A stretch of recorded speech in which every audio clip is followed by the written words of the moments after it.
Very good afternoon to all of you, and welcome to the class of Coleridge's Biographia Literaria. Now, before entering into the main text of Coleridge's Biographia Literaria, actually, we have chapter 14, 17, and 18 in our syllabus. And before doing that, it will be customary as well as helpful on our part to know a little bit of uh, about the general characteristics, the nature, and the basic tenets of romantic criticism. Now, before discussing the basic tenets and the nature of romantic criticism, we need to know about the basic concept that became very much important at the latter half of the 18th century. That is, that actually it is sensibility.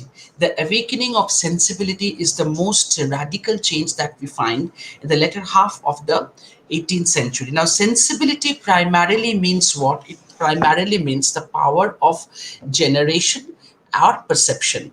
But we find that this meaning has become overlaid with another, that of quickness and acuteness of apprehension of feeling. So, sensibility generally means the power with which we can perceive or with we can generate something, we can create something. But that particular meaning was overlaid by the very idea that sensibility means the quickness and acuteness of apprehension or feeling, and which in turn was extended during the 18th century. Actually, in the 18th century, the basic meaning of sensibility, that was the basic meaning, was extended to mean what? To mean the capacity for refined emotion and sensitiveness generally in the face of external nature, and the readiness to feel for the poor and the suffering. So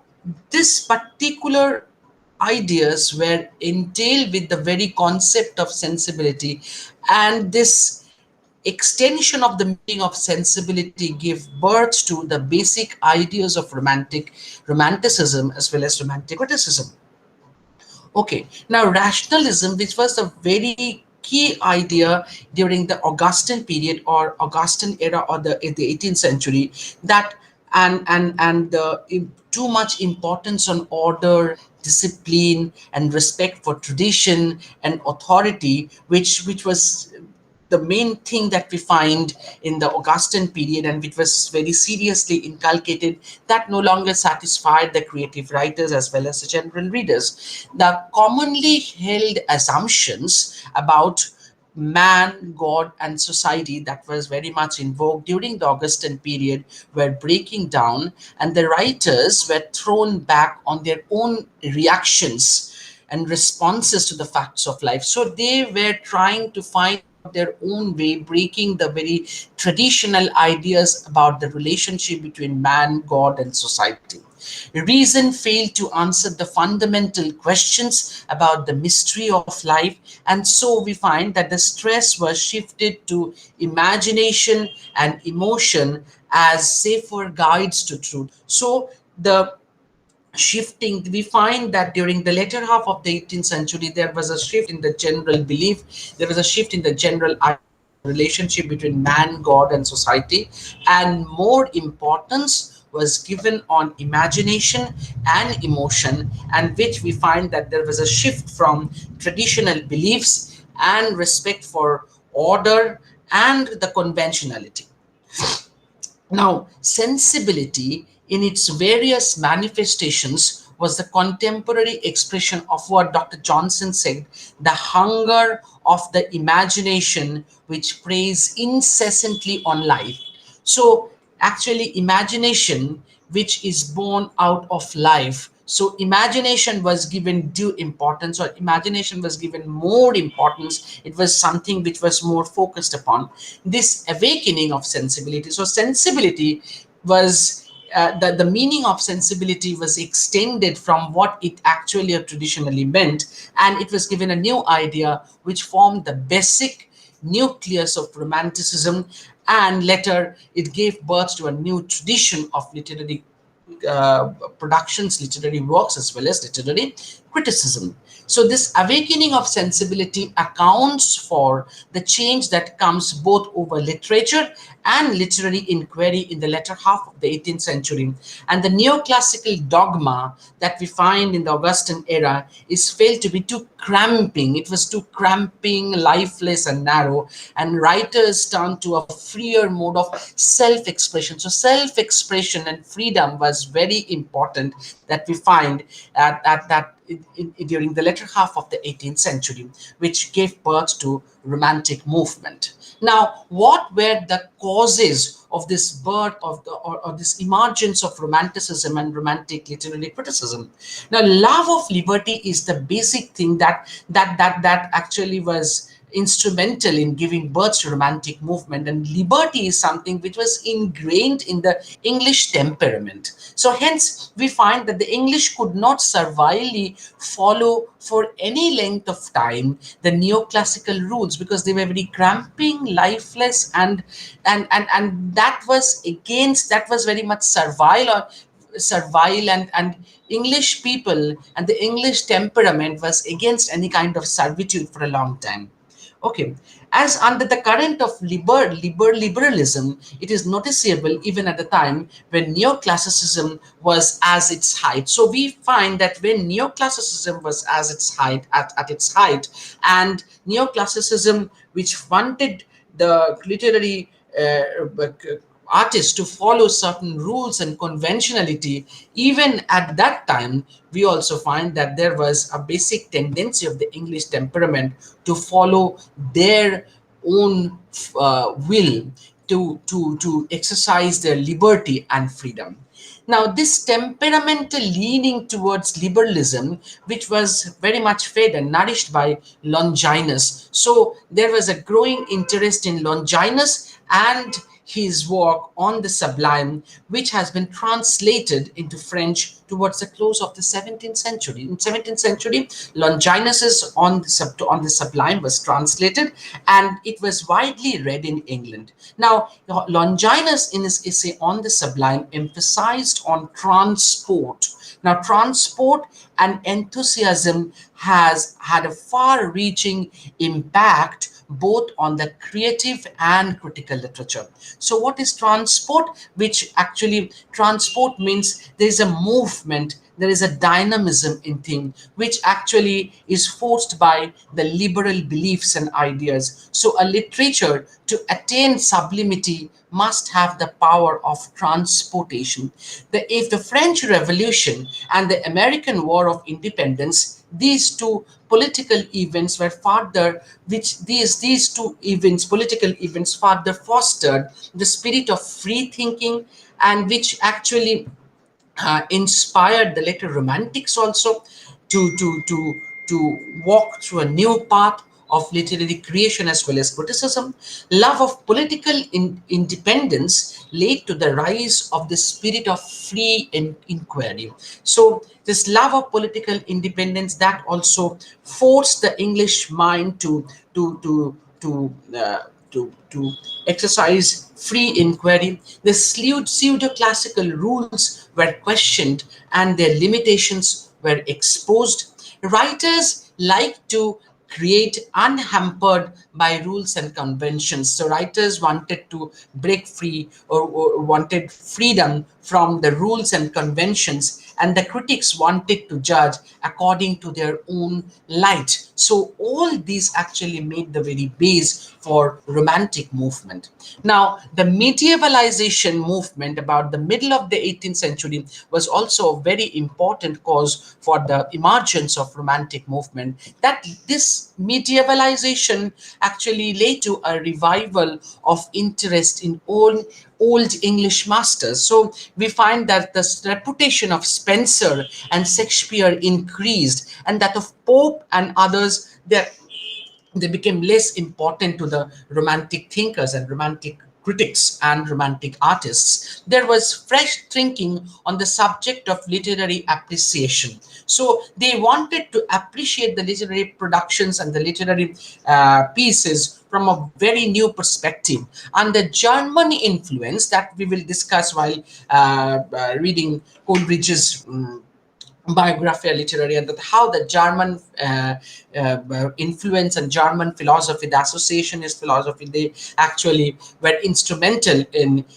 making Coleridge think anew about fancy and imagination, primary and secondary imagination, and all these things. So the German influence was more helpful, and that there was at it helped to rethink on the nature of beauty and aesthetic appeal, and the new aesthetics was thus developed. There was also a growth of a new historical outlook following the publication of Gibbon's monumental work. So Gibbon's work, The Decline and Fall of Roman Empire, was also a very important historical the landmark that was a reason for the emergence of Romantic movement. Because what we find in Gibbon's work, that literature, ancient, medieval, and modern, was viewed in that work as a whole, and thus this enlarged the horizon and widened the outlook. So Gibbon wanted to focus on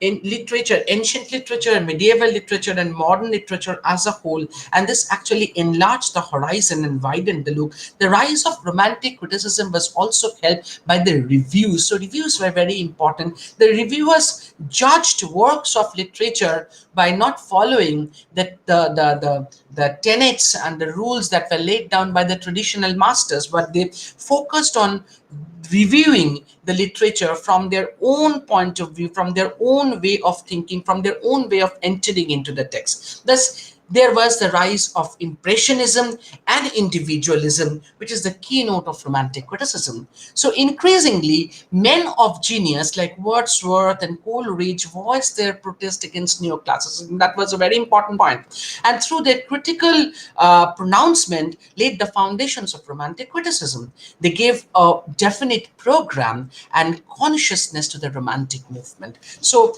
Wordsworth and Coleridge and their associates, they also, and their followers who came late, they also gave a new perspective to look at literature, to create, and they actually wanted to give a new way of looking into the very process and history of creation.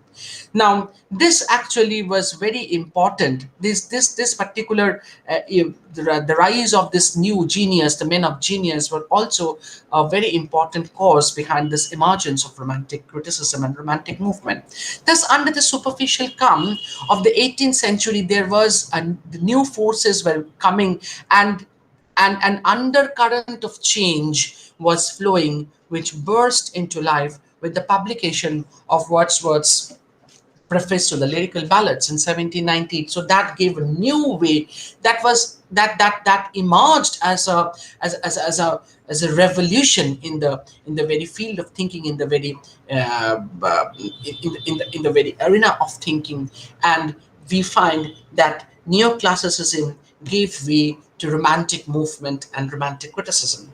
Now, if we want to discuss the chief features of Romantic criticism, we will find that Romantic criticism ignores rules, whether Aristotle or Horace or the French, and emphasizes that works of literature are to be judged on the basis of impression they produce and not with reference to any rules. Now, they say that the Romantic criticism actually it wants to give more importance on impression, and it does not want to give importance to any rule. So impression and personal feelings and self free thinking is more important than any conventional rules or tenets. It is impressionistic as well as individualistic. So the very first thing that we should consider about Romantic criticism is that it is impressionistic and individualistic. Now, Romantic criticism is concerned with the fundamentals. So, what is the what do we understand by these fundamentals, such as the nature of poetry and its functions, and not merely with the problem of style, diction, or literary genres. Now, this literary genres or literary genre or the style or fiction, the Romantics considered this as a part of poetry as a whole. So they wanted to understand, or they wanted to conceive poetry as something as a whole, and not as a combination of various parts. So they wanted to give more importance on the nature of poetry and how poetry is created, how poetry actually works, or what actually, how a poet, a romantic poet, actually creates or writes a poetry. That becomes more important than giving importance on the parts of poetry, that is the style, diction, or literary genre.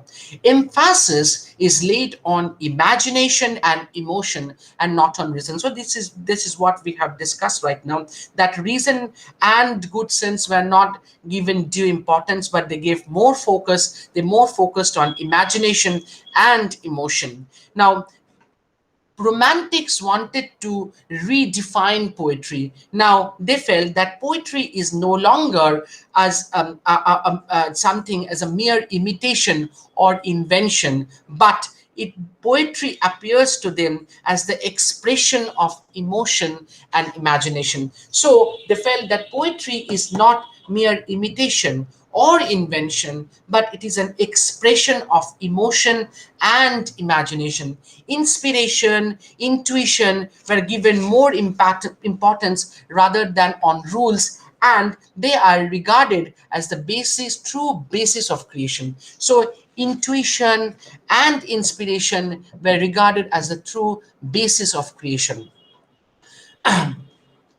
Pleasure rather than instruction becomes the end or function of poetry. When we will see that in when while reading Coleridge's Biographia Literaria, we will find that Coleridge, when he is redefining poetry, he gives more importance on pleasure rather than on instruction. And they believe that if poetry instructs, instruction is secondary, pleasure is primary. And if we find that poetry instructs, it instructs through pleasure, it enlightens through delight. Okay. Imagination is emphasized both on the basis of creation and of judgment on what is created. So the romantic movement put imagination at the very as a very primal thing, as the very important aspect, even both in creation as well as appreciation or in judgment. So imagination is important for creating any work of art as well as judging or appreciating any work of art. So it is imagination which leads to the production of great work of art. So imagination actually generates great work of art. Shakespeare is great according to the Romantics because his works are the product of imagination. Pope, according to the Romantics, is not great as he is deficient in imagination. The critic also must primarily, according to the Romantics, be gifted with imagination. So it is not that the critics will be devoid of imagination. A romantic critic should give due respect to imagination, and only then, according to the Romantics, can he appreciate a beauty of a work of art. He must enter into any work of art imaginatively to arrive at the spirit of the work. So imagination is important to arrive at the very spirit of a work of art.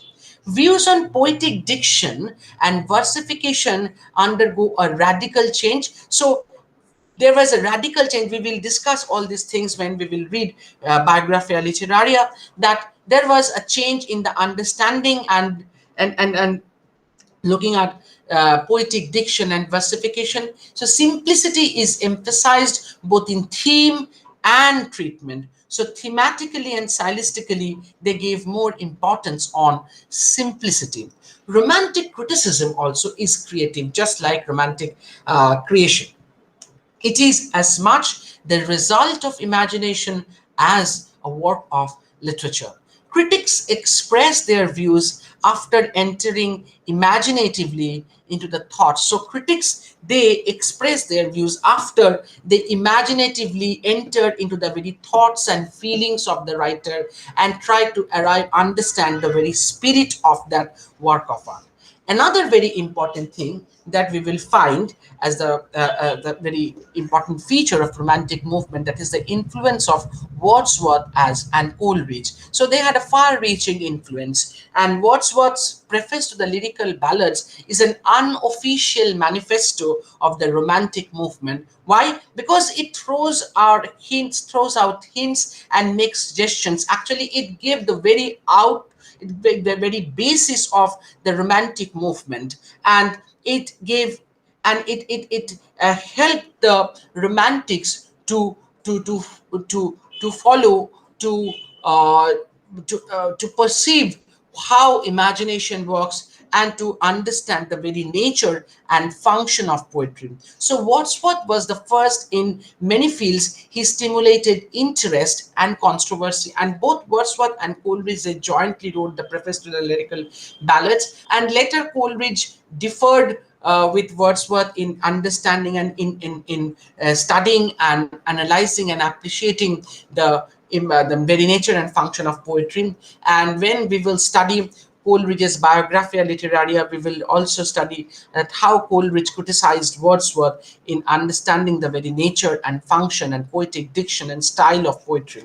Okay, so in conclusion, we can sum up with this, that the while in romantic criticism we find that all periods of literature are to be studied and all have lessons for critics. So ignorance is nothing, and ignorance is an absurd thing. So ignorance cannot be appreciated. So all periods should be studied. It is not like the Augustan period or the neoclassicists who wanted to follow the classical writers and their rules and conventions, but all ages and the literary characteristics are important, and all those things have to be studied. One period of literature cannot prescribe to another. You have to study all the periods of literature and their characteristics, basic characteristics, but particular characteristic of a period should not control or guide the later period. The later critics and writers should be aware of the previous characteristics, the previous ages and their characteristics, but they should not take any characteristic or any style of a previous age as the one and only thing that should be followed. Rules are not to be multiplied without necessity. So, and such as may be admitted must rather be extracted from the practice of good poets and prose writers rather than imposed upon it. So rules should be followed when you find that following this rule will lead to create a beautiful thing, will lead to make a thing more beautiful. To So rules should be followed when you find that following that rule actually helps my imagination to arrive at the very spirit of the work. Rules should not be followed blindly. Unity is not itself uniform, but will vary according to the kind and sometimes with the kind itself. So unity, what Aristotle has said, that unity of the three unities, but Aristotle actually gave only emphasized on unity of action, but later we find that the three unities were given more importance: unity of place, unity of time, and unity of action. So the romantics believe that unity is fine, unity is okay, but it is not itself uniform. So unity will change according to the need of the literary production. The kind itself is not to be rigidly constituted, and sub varieties in it may constantly arise. So any kind must not be taken as the one and only thing which should which cannot be changed, which cannot be modified. But sub varieties are important. A particular kind may have varieties in it. So varieties give the spice in creation. The object of literature is delight. This is very important. The object of literature is delight. Its soul is imagination. Its body is style. So please, just take note of this line. The object of literature is delight, according to the Romantics, and its soul is imagination, its body is style. A man should like what he does like. So your likings and dislikings must not be controlled, and it must not be directed by any rule or convention from the previous age. A man should like what he does like, and his likings are facts in criticism for him. So you criticize or appreciate the romantic movement belief, the romanticism belief that you appreciate or judge any work of art according to your likings or dislikings. Your likings and dislikings should not be controlled blindly by any previous tenet or rule. Nothing depends upon the subject, all upon the treatment of the subject. So the subject is not important, but how you treat the subject is more important. Okay, so the first requisite of a critic, of a romantic critic, is that he should be capable of receiving impressions. So the first thing that a romantic critic should have is that he or she should be capable of receiving impressions. The second, that he should be able to express and impart them. So the first thing is that a critic should have the power, or a critic should be capable of receiving impressions, and second, that he should be able to express and impart them. So these are the basic tenets or characteristics that we find in romantic criticism. And here I end my first class. In my next class, I will start Coleridge's Biographia Literaria. Thank you.